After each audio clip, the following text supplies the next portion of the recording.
A las 18:30, frente a la mesa de condolencias del Salón San Martín, leí en voz alta el contenido del sobre Manila que acababa de abrir. Departamento en Miraflores. Avalúo 2.3 millones de soles. Departamento en San Borja. Avalúo 1.8 millones de soles. Y entonces mi cuñada Esperanza levantó su copa de pisco sour con una sonrisa que me heló la sangre.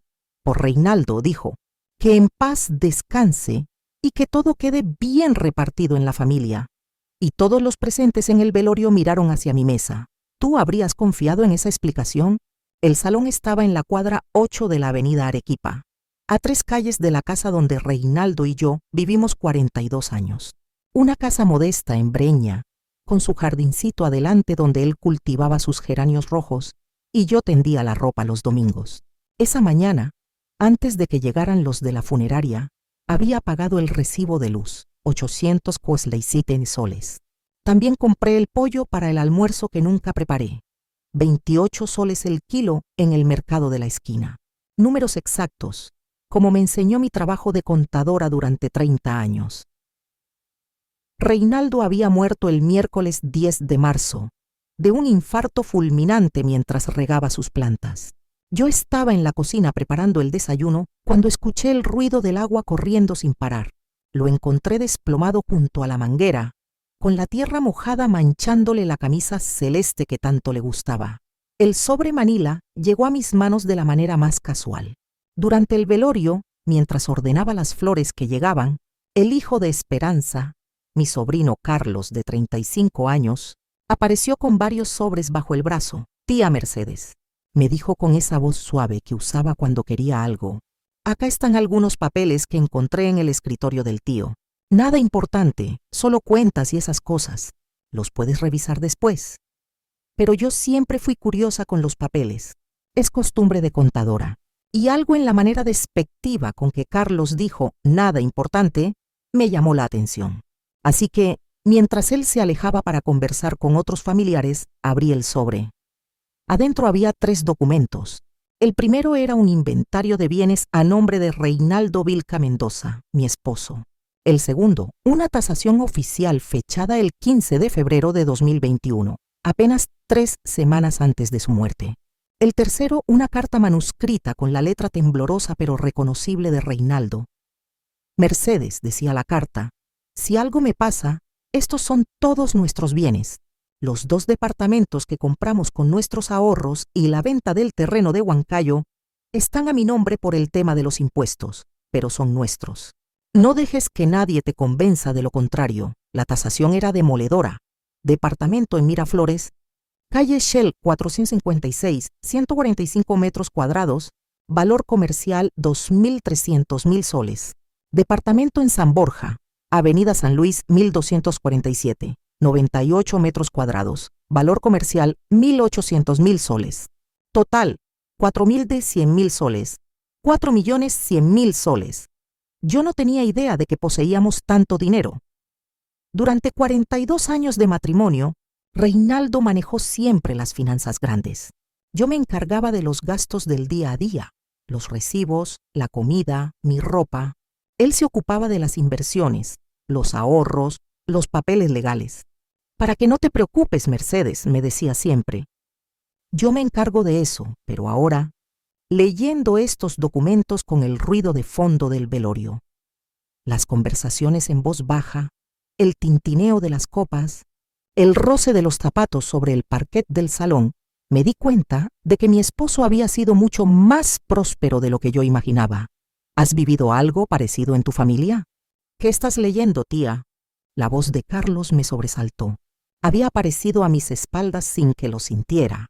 Sus ojos se fijaron inmediatamente en los papeles que tenía en las manos. «Nada especial», le dije, doblándolos rápidamente. «Solo cuentas como me dijiste», pero él no se movió. Se quedó ahí parado, con su terno negro bien planchado y su cara joven pero dura, esperando. «¿Puedes mostrarme?» No era una pregunta. Le extendí los documentos. Los leyó en silencio, con una expresión que no pude descifrar. Después me los devolvió. «Tía, creo que hay un error en estos papeles». «¿Qué tipo de error?» «Bueno, El tío Reinaldo me había comentado que había tenido algunos problemas económicos últimamente. De hecho, me pidió prestado dinero hace unas semanas, 50.000 soles. Me dijo que había tenido que vender uno de los departamentos para pagar deudas médicas. Me quedé muda. Reinaldo nunca me había mencionado problemas económicos, nunca me había hablado de deudas médicas y definitivamente nunca me había dicho que había vendido alguno de nuestros departamentos. Eso no puede ser, le dije. Estos papeles están fechados hace 3 semanas. Si hubiera vendido algo, no estaría en el inventario. Carlos se encogió de hombros. No sé, tía, solo te digo lo que me contó. Tal vez estos papeles son viejos. O tal vez el tío no alcanzó a actualizar la información. En ese momento se acercó Esperanza, mi cuñada. A los 68 años, seguía siendo una mujer elegante, con su pelo teñido de rubio y sus uñas siempre perfectas. Pero había algo en su manera de caminar, en cómo sostenía su cartera, que siempre me había puesto incómoda. ¿De qué hablan?, preguntó con esa sonrisa suya que nunca llegaba a los ojos. Carlos le mostró los documentos. Ella los revisó con cuidado, moviendo los labios mientras leía. «Ay, Mercedes», dijo finalmente. «Pobre Reinaldo. Estaba tan preocupado por todo esto». «¿Preocupado por qué?». «Por las deudas, pues. Por los gastos médicos que había tenido. Me contó que había tenido que hipotecar los departamentos. De hecho, me pidió que no te dijera nada, porque no quería que te preocuparas. Tú sabes cómo era, siempre protegiéndote. Sentí como si el piso se moviera debajo de mis pies. Eso no puede ser verdad», dije. «Reinaldo nunca tuvo gastos médicos importantes. Y estos papeles...». «Mercedes», me interrumpió Esperanza con voz suave pero firme. «Tal vez estás confundida. Has estado bajo mucho estrés. Es normal que uno no recuerde bien las cosas cuando está de duelo». Carlos asintió. «La tía tiene razón. Además, el tío me había comentado que últimamente te había notado un poco despistada, que a veces olvidabas cosas». La palabra despistada me cayó como una bofetada. Yo, que durante 30 años había manejado las cuentas de una empresa textil sin un solo error. Yo, que podía recordar el número de cualquier factura de los últimos 5 años. «No estoy despistada», dije, pero mi voz sonó menos firme de lo que quería. «Por supuesto que no». «Tía», dijo Carlos, pero había algo condescendiente en su tono. «Solo digo que tal vez el tío no te contó todo para no preocuparte. Los hombres de su generación son así, ¿no? Muy protectores». Esperanza puso su mano en mi brazo. «Mercedes, ¿por qué no dejas que Carlos se encargue de estos papeles? Él estudió administración, conoce de estas cosas. Y ahora que Reinaldo no está, necesitas a alguien que te ayude». La manera en que dijo «ahora que Reinaldo no está» me sonó extraña. Como si hubiera estado esperando ese momento. «Puedo encargarme sola», le dije. «Claro, claro», dijo Esperanza, «pero no tienes por qué hacerlo. Para eso está la familia». Me quedé callada, sosteniendo los papeles contra mi pecho. A mi alrededor el velorio seguía su curso normal. Los familiares y amigos conversaban en grupos pequeños. Algunos lloraban discretamente. Otros compartían anécdotas sobre Reinaldo. El olor a flores y a incienso llenaba el aire. Todo parecía normal, excepto esta conversación que me estaba haciendo dudar de mi propia cordura. ¿Era posible que Reinaldo me hubiera ocultado problemas económicos? ¿Era posible que hubiera vendido nuestros departamentos sin decirme?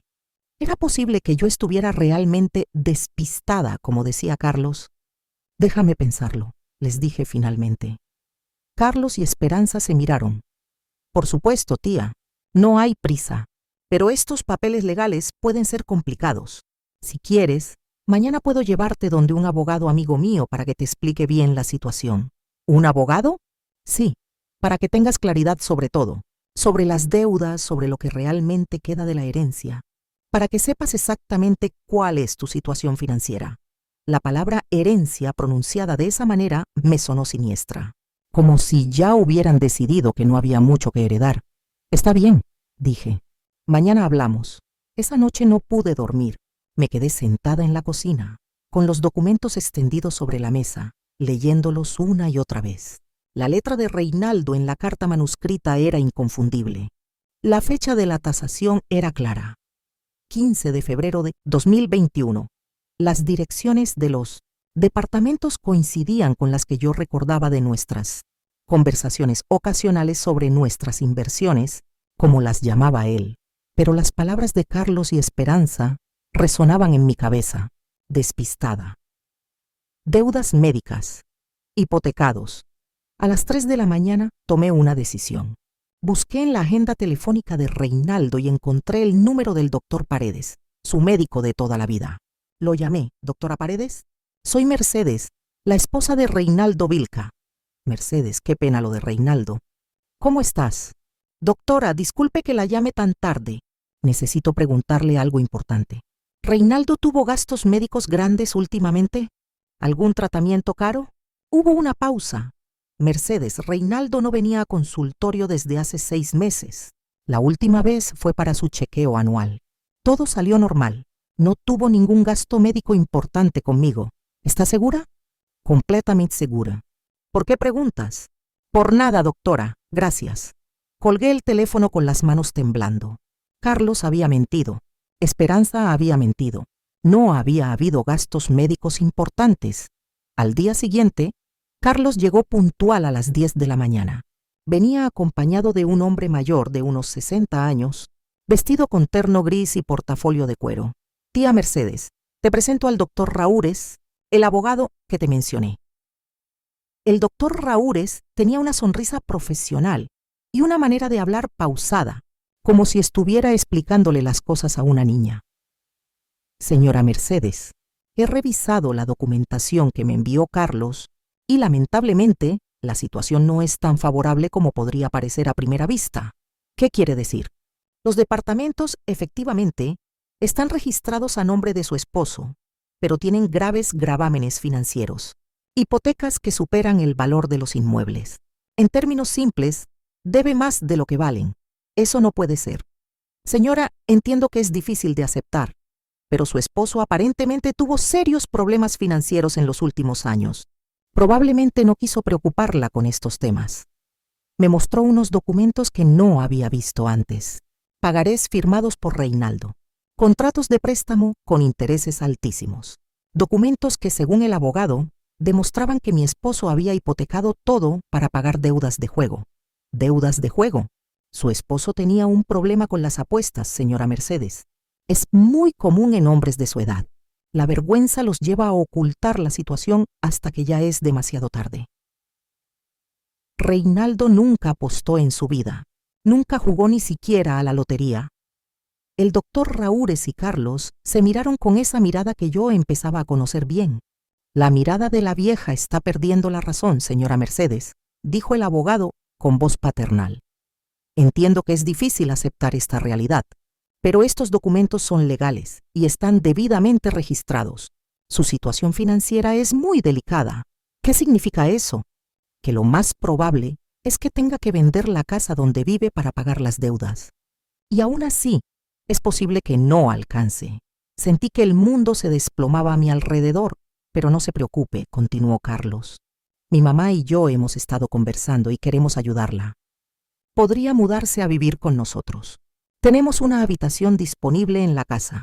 No tendría que preocuparse por gastos ni nada de eso. Muy generoso de su parte, agregó el abogado. La familia es lo más importante en estos momentos difíciles. Esperanza, que había llegado mientras hablábamos, asintió con expresión compungida. Mercedes, sabes que siempre puedes contar con nosotros. Eres familia. Pero había algo en la manera en que dijeron familia que me sonó más a prisión que a refugio. Necesito pensarlo, les dije. Por supuesto, dijo Carlos. Pero no se demore mucho. Estos temas legales tienen plazos, y mientras más rápido actuemos, mejor podremos proteger lo poco que queda.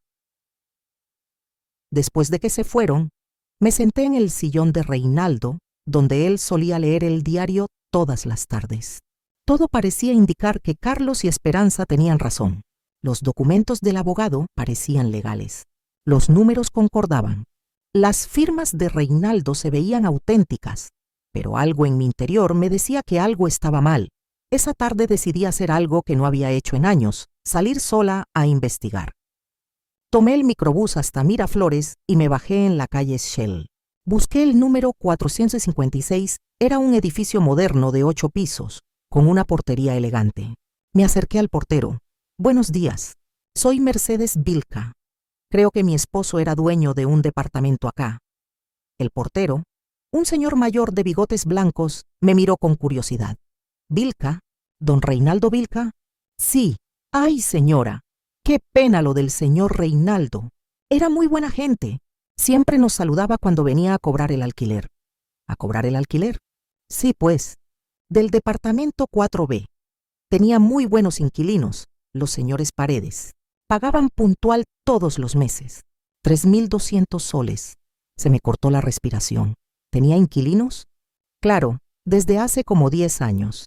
¿No sabía? No estaba muy enterada de los detalles. Ah, entiendo. Los hombres a veces no cuentan todo, ¿no? Pero don Reinaldo venía religioso todos los 15 de cada mes. El último cobro fue el 15 de febrero. Estaba muy contento porque los inquilinos le habían renovado el contrato por 2 años más. El 15 de febrero. Exactamente la fecha de la tasación que tenía en mis manos. ¿Podría hablar con los inquilinos? Claro, señora. Están en casa. Departamento 4B, cuarto piso. Subí en el ascensor con las piernas temblorosas. Toqué el timbre del departamento 4B. Me abrió una señora de mi edad, de expresión amable. ¿Señora Paredes? Sí, ¿en qué la puedo ayudar? Soy Mercedes Vilca, la esposa de Reinaldo, su propietario. Ay, señora Mercedes, qué pena lo del señor Reinaldo. Era una excelente persona. Pase, por favor. El departamento era hermoso, amplio, luminoso, con vista al parque. Los muebles eran de buena calidad. Las paredes estaban recién pintadas. Señora Paredes, disculpe la pregunta, pero ¿ustedes están al día con el alquiler? Por supuesto, señora. Nunca nos hemos atrasado un solo día. De hecho, acabamos de pagar marzo antes de que pasara lo del señor Reinaldo. 3.200 como siempre, y no han tenido problemas con hipotecas o embargos o algo así. Problemas para nada. Es más, su esposo nos renovó el contrato en febrero por 2 años más. Nos dijo que estaba muy contento con nosotros como inquilinos. Me mostró una copia del contrato. Estaba fechado el 12 de febrero de 2021, 3 días antes de la tasación, 5 días antes de su muerte. Señora Paredes, ¿puedo pedirle un favor? ¿Podría darme una copia de este contrato? Por supuesto, señora. Espere un momento. Salí del edificio con la copia del contrato en la mano y una certeza creciente. Carlos y Esperanza me estaban mintiendo. Reinaldo no había hipotecado nada, no había tenido deudas de juego. No había vendido ningún departamento. Tomé otro microbús hacia San Borja. El departamento de la avenida San Luis tenía una historia similar. Inquilinos puntuales, alquiler al día, contrato renovado en febrero. Era evidente que los 2 departamentos generaban ingresos regulares y estaban libres de deudas. Pero entonces, ¿por qué Carlos y el abogado me habían mostrado documentos que decían lo contrario? Esa noche llamé a mi prima Soledad, que trabajaba en el registro de la propiedad. Sole, necesito que me hagas un favor. ¿Puedes verificar el estado legal de 2 propiedades? Le di las direcciones de los departamentos. Mercedes, dame unas horas. Mañana temprano te llamo. La llamada llegó a las 8 de la mañana. Mercedes, acá están los reportes. Ambos departamentos están registrados a nombre de Reinaldo Vilca Mendoza, sin gravámenes, sin hipotecas, sin embargos. Están completamente libres de deudas. De hecho, los impuestos están pagados hasta fin de año. ¿Estás segura? Completamente. Si hubiera algún problema legal, aparecería en el sistema. Estos departamentos están limpios. Colgué el teléfono con una mezcla de alivio y furia. Carlos, Esperanza y su abogado cómplice me habían mentido descaradamente. Me habían hecho creer que estaba arruinada, que había perdido la razón, que necesitaba su protección. ¿Pero por qué? La respuesta llegó esa misma tarde, cuando Carlos apareció en mi casa sin avisar. Tía Mercedes, vengo a ver cómo está. ¿Ya ha pensado en nuestra propuesta? ¿Cuál propuesta? De mudarse con nosotros. El tiempo corre, tía. Estas cosas legales no esperan. Carlos, necesito preguntarte algo. ¿Por qué me mintieron sobre las deudas médicas? Se quedó callado por un momento, pero después sonrió con esa sonrisa que había empezado a detestar. Tía, creo que está confundida. Nadie le mintió. Solo estamos tratando de ayudarla. Hablé con el doctor Paredes. Reinaldo no tuvo gastos médicos importantes. Tía, tal vez el doctor Paredes no recuerda bien. Los médicos ven muchos pacientes. También hablé con los inquilinos de los departamentos. Esta vez su expresión cambió. Por un segundo vi algo parecido al pánico en sus ojos. ¿Qué inquilinos? Los inquilinos de los departamentos que según ustedes Reinaldo había vendido o hipotecado. Tía, creo que está muy confundida. Tal vez debería ver a un especialista. A veces el duelo produce alteraciones en la percepción. La palabra alteraciones me puso furiosa. Carlos, no estoy confundida y no tengo alteraciones. Tengo copias de los contratos de alquiler, renovados en febrero. Tengo el reporte del registro de la propiedad. Los departamentos están libres de deudas. Carlos se puso de pie bruscamente. Tía, me parece que está muy alterada. Creo que necesita ayuda profesional. De hecho, mi mamá y yo hemos estado conversando con un geriatra. Él dice que estos síntomas de paranoia y confusión son típicos en personas de su edad. ¿Síntomas de paranoia? Sí, tía. Cuando la gente mayor empieza a desconfiar de su propia familia, a inventar teorías raras, a creer que todos les mienten, son síntomas claros. No estoy inventando nada. Tía, por favor. Los documentos que le mostró el doctor Raúres son legales. Si usted cree que hay una conspiración en su contra, definitivamente necesita ayuda médica. ¿Una conspiración? Sí, tía. Eso es exactamente lo que está insinuando. Que mi mamá, yo y un abogado respetado nos confabulamos para... ¿Para qué? ¿Para robarle? Es absurdo. La manera en que dijo robarle, como si fuera la acusación más ridícula del mundo, me hizo dudar por un momento. Tal vez realmente estaba perdiendo la razón. Tal vez estaba viendo conspiraciones donde no las había. Pero entonces recordé la expresión de pánico en sus ojos cuando mencioné a los inquilinos. Carlos, quiero ver los documentos originales que me mostró el abogado. ¿Para qué? Para llevarlos a verificar con otro especialista. Tía, eso sería una pérdida de tiempo y dinero. El doctor Raúres es un profesional respetado. Entonces no debería haber problema en conseguir una segunda opinión. Carlos se quedó callado por un momento. Después suspiró, como si estuviera lidiando con una niña caprichosa. Tía Mercedes, mi mamá y yo hemos tomado una decisión. Vamos a iniciar un proceso de tutela. La palabra tutela me cayó como un balde de agua helada. ¿Qué? Por su propio bien, tía. Usted no está en condiciones de manejar sus asuntos. Las acusaciones que está haciendo, la paranoia, la confusión, todo indica que necesita protección legal. No necesito protección de nadie. Tía, con una tutela, podríamos asegurar que sus bienes estén protegidos, que reciba la atención médica que necesita, que no tome decisiones de las que se pueda arrepentir después. ¿Qué bienes? Según ustedes no tengo bienes. Carlos sonrió. Bueno, siempre queda la casa donde vive. Es modesta, pero algo vale. Con una tutela podríamos venderla y usar el dinero para pagar su cuidado en un lugar apropiado. Ahí estaba la verdad, la casa. Querían que yo perdiera la capacidad legal para que ellos pudieran vender mi casa. Vete, le dije. Tía, vete de mi casa. Ahora. Tía Mercedes, entiendo que está alterada, pero... Vete. Carlos se fue. Pero antes de salir se dio vuelta y me miró con una expresión que ya no tenía nada de cariño familiar. Tía, esto se podría resolver de manera amigable. Pero si usted se empeña en ser difícil, tendremos que usar otros métodos. Un juez puede declararla incapaz basándose en el testimonio de profesionales médicos. Y entonces ya no será su decisión. Se fue, dejando la amenaza flotando en el aire. Esa noche no pegué un ojo. La palabra tutela resonaba en mi cabeza como una campana fúnebre. Sabía lo que significaba. Perder el control sobre mi propia vida, mis propiedades, mis decisiones. Quedar a merced de Carlos y Esperanza. Pero también sabía que tenía que actuar rápido.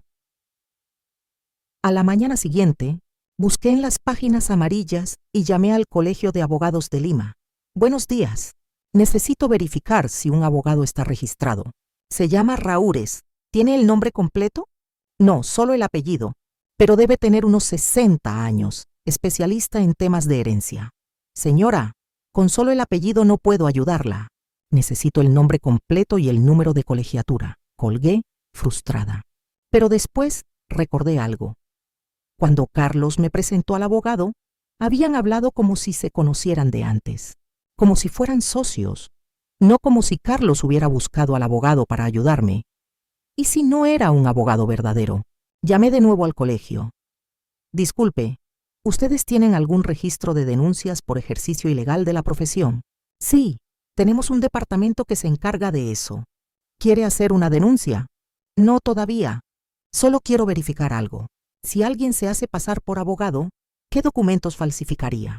Principalmente contratos, poderes, documentos notariales. Pero señora, si tiene sospechas de que alguien está ejerciendo ilegalmente, debe hacer la denuncia. Lo haré, pero primero necesito estar segura. Esa tarde fui a la notaría más cercana y pedí hablar con el notario. Doctor, necesito verificar si unos documentos son auténticos. Le mostré los papeles que me había dado el falso abogado Raúres. Los revisó con cuidado. Señora, estos documentos tienen varios problemas. Primero, el sello notarial no corresponde a ninguna notaría que yo conozca. Segundo, las firmas tienen inconsistencias. Tercero, los números de registro no siguen el formato oficial. ¿Quiere decir que son falsos? Son falsificaciones bastante burdas en realidad. Quien hizo esto no conoce bien los procedimientos notariales. ¿Podría darme un informe escrito sobre esto? Por supuesto. Y señora, debe hacer una denuncia penal. Esto es falsificación de documentos. Salí de la notaría con el informe en la mano y una sensación de triunfo mezclada con indignación. Carlos y Esperanza no solo me habían mentido, sino que habían falsificado documentos legales para convencerme de que estaba arruinada. Pero necesitaba más evidencia. Esa noche llamé a mi vecina Rosa, que trabajaba de noche como enfermera en el Hospital Loaiza. Rosa, necesito que me hagas un favor. ¿Conoces a algún psiquiatra que pueda evaluar si una persona está mentalmente capacitada? Claro, Mercedes. ¿Para qué lo necesitas? Le conté toda la historia. Rosa me escuchó en silencio. Mercedes, eso que me cuentas es terrible. Pero sí, conozco al doctor Herrera. Es muy serio, muy profesional. Si quieres, te puedo conseguir una cita. ¿Podrías? Déjame llamarlo mañana temprano. La cita fue para el viernes siguiente. El doctor Herrera era un hombre de unos 50 años, de expresión seria pero amable. Me hizo una evaluación completa. Examen mental, pruebas de memoria, evaluación cognitiva. Señora Mercedes, me dijo después de 2 horas de evaluación, usted está perfectamente lúcida y mentalmente capacitada. Sus funciones cognitivas son normales para su edad. No presenta ningún signo de demencia, alteración mental o incapacidad para tomar decisiones. ¿Podría darme un certificado que diga eso? Por supuesto. Y señora, lo que me cuenta sobre su familia es muy preocupante. Esto que están haciendo tiene un nombre: abuso psicológico hacia adultos mayores. Es más común de lo que la gente cree. ¿Abuso psicológico? Sí. Usar la edad de una persona para desacreditar su testimonio, hacerle creer que está perdiendo la razón, amenazar con procedimientos legales falsos para obligarla a ceder sus bienes. Todo eso constituye abuso. ¿Qué puedo hacer? Primero, conserve todos los documentos originales en un lugar seguro. Segundo, haga las denuncias penales correspondientes. Tercero, busque asesoría legal con un abogado de verdad. Salí del consultorio del doctor Herrera con el certificado médico en la mano y una claridad mental que no había sentido en días. No estaba loca, no estaba confundida. Carlos y Esperanza eran los que estaban actuando mal, pero aún necesitaba una pieza más del rompecabezas. Esa tarde fui a la oficina principal del Banco de Crédito, donde Reinaldo había tenido su cuenta principal durante 20 años. Buenos días. Soy Mercedes Vilca, la esposa de Reinaldo Vilca Mendoza. Él falleció hace una semana. Mis condolencias, señora. ¿En qué la puedo ayudar? Necesito información sobre el estado de su cuenta y sobre cualquier transacción reciente. Señora, para eso necesitaría que usted estuviera registrada como beneficiaria o que tuviera un poder legal. Soy su esposa de 42 años. Entiendo, pero por políticas del banco necesitamos documentación legal. ¿Tiene el certificado de matrimonio? Volví a casa por los documentos y regresé al banco. Después de revisar la documentación La empleada accedió a darme información. Señora, la cuenta de su esposo tiene un saldo de 827,000 soles. Casi me caigo de la silla. ¿847,000 soles? Sí, señora. Y según veo acá, la última transacción fue el 8 de marzo, 2 días antes de su fallecimiento. Un depósito de 6,400 soles. ¿De dónde vino ese depósito? Es el pago de alquileres de 2 propiedades. Su esposo tenía configurado el depósito automático cada mes. Los alquileres de los departamentos. Reinaldo había cobrado los alquileres hasta 2 días antes de morir. Si hubiera vendido o hipotecado los departamentos, no habría seguido cobrando alquileres. ¿Podría darme un extracto de los últimos 6 meses? Por supuesto.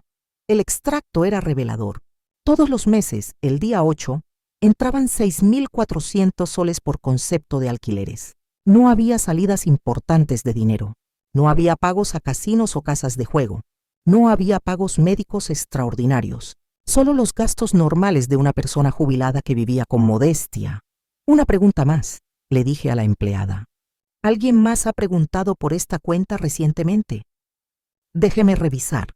Sí, hace 3 días vino un señor joven.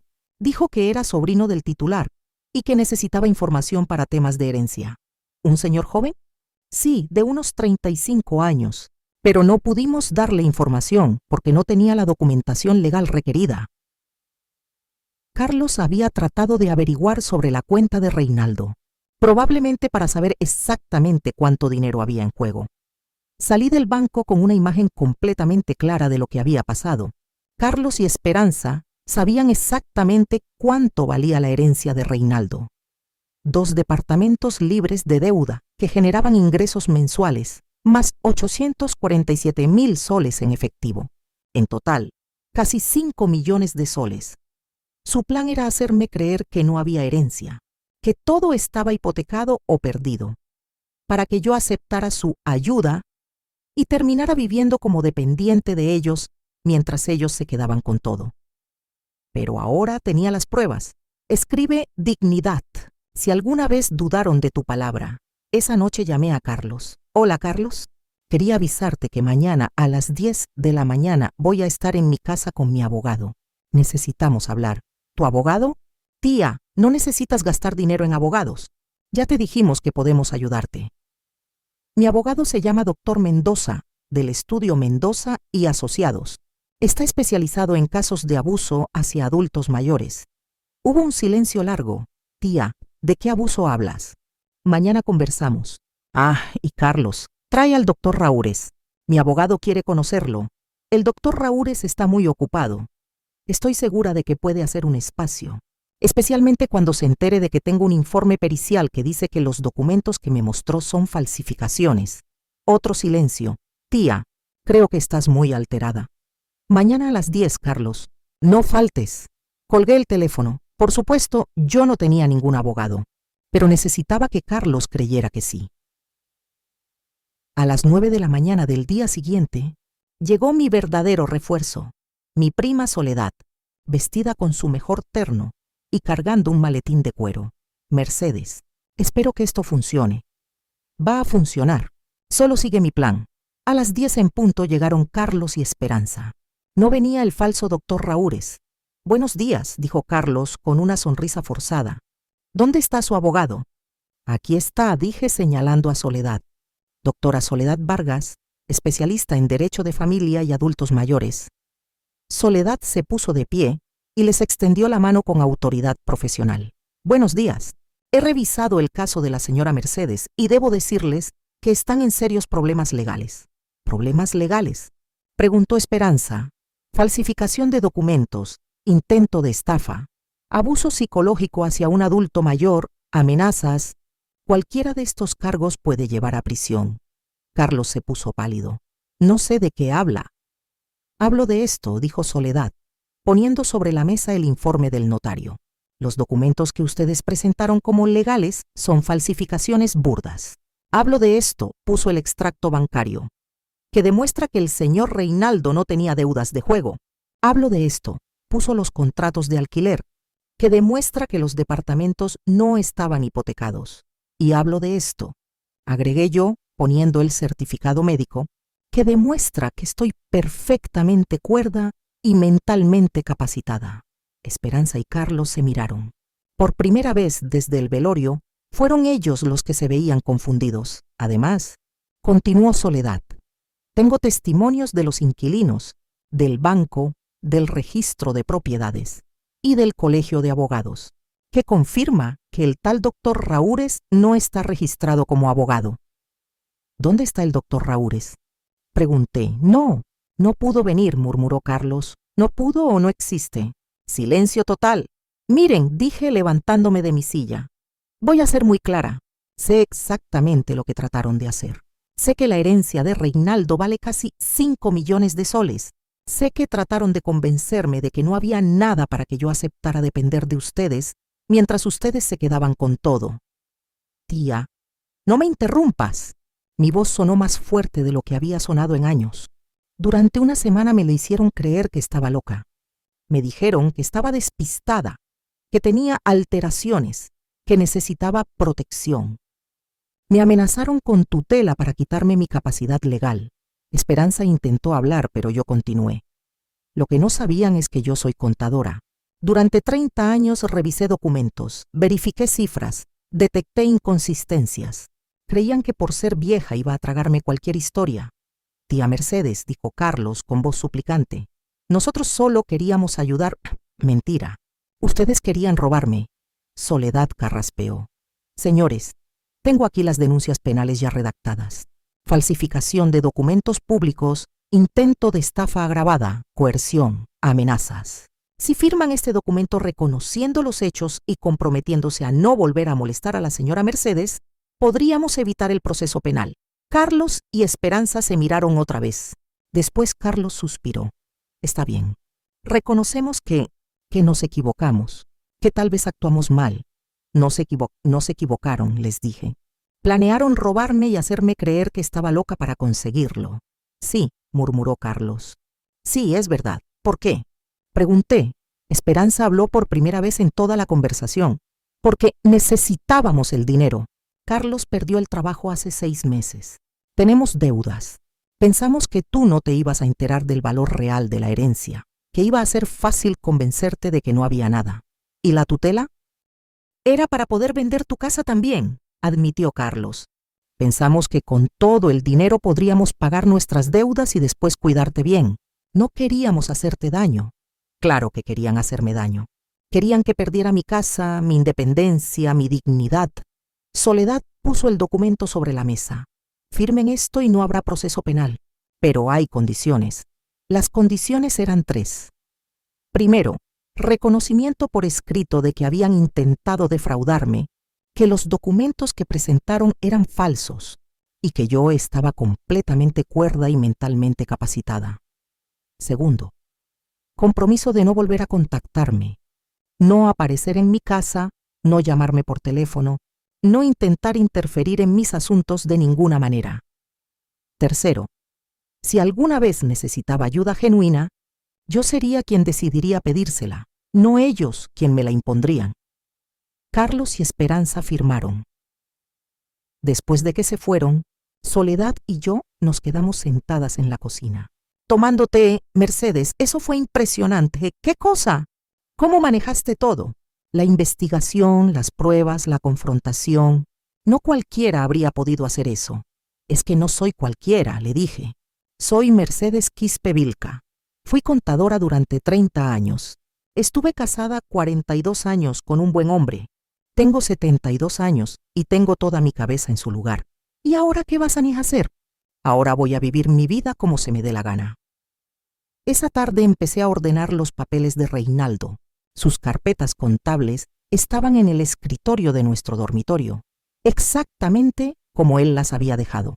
Facturas, recibos, contratos, extractos bancarios, todo meticulosamente organizado.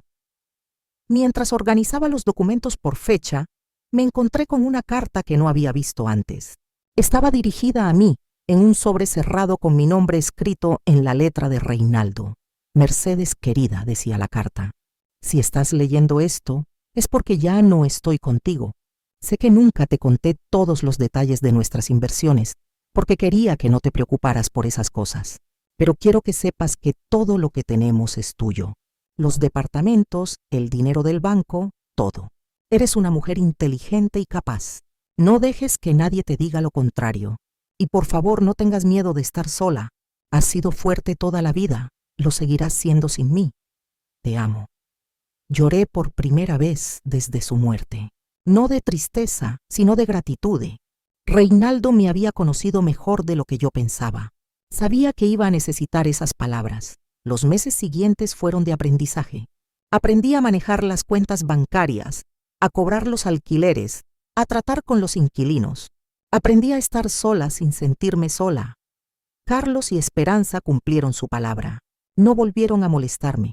De vez en cuando los veía de lejos en el mercado o en la calle, pero se hacían los que no me veían. Un día, casi 6 meses después del velorio, me encontré con Carlos en la panadería.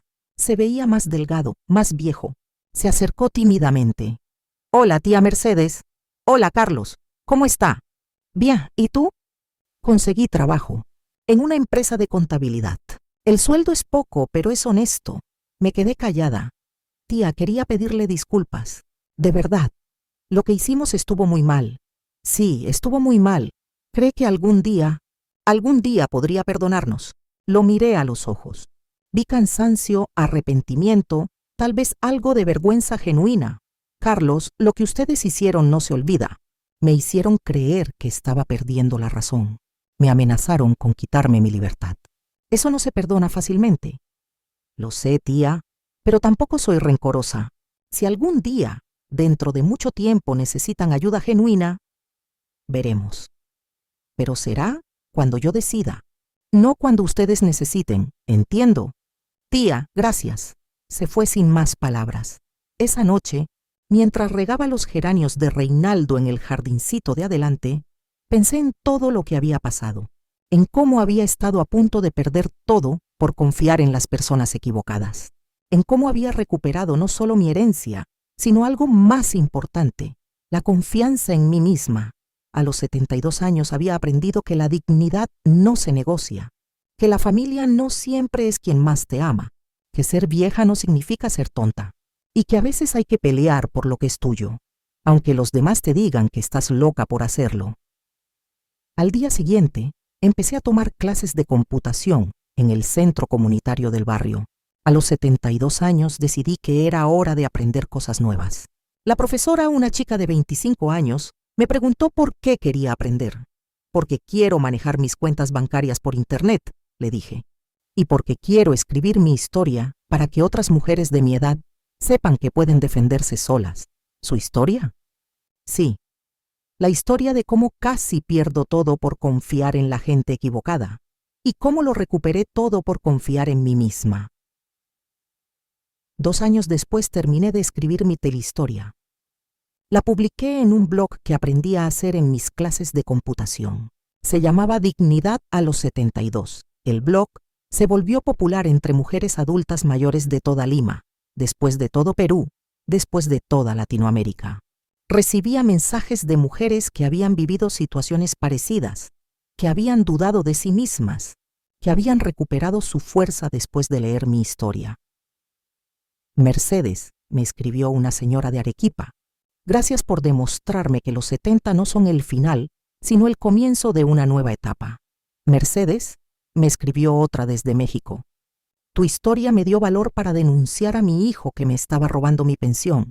«Mercedes», me escribió una de Bogotá, «pensé que estaba perdiendo la razón cuando mi nuera empezó a decirme que mis recuerdos eran falsos. Tu historia me ayudó a buscar ayuda. Hoy, 5 años después del velorio, sigo viviendo sola en mi casa de Breña. Los geranios de Reinaldo siguen floreciendo en el jardín. Los departamentos siguen generando ingresos puntuales. Mi cuenta bancaria sigue creciendo mes a mes, pero más importante, mi dignidad sigue intacta, porque aprendí que la dignidad no es algo que otros te dan o te quitan. Es algo que tú decides conservar sin importar lo que digan, sin importar las amenazas, sin importar si te dicen que estás loca. Comenta tu ciudad y comparte con quien necesite poner límites. Si esta historia te dio fuerza, suscríbete y compártela.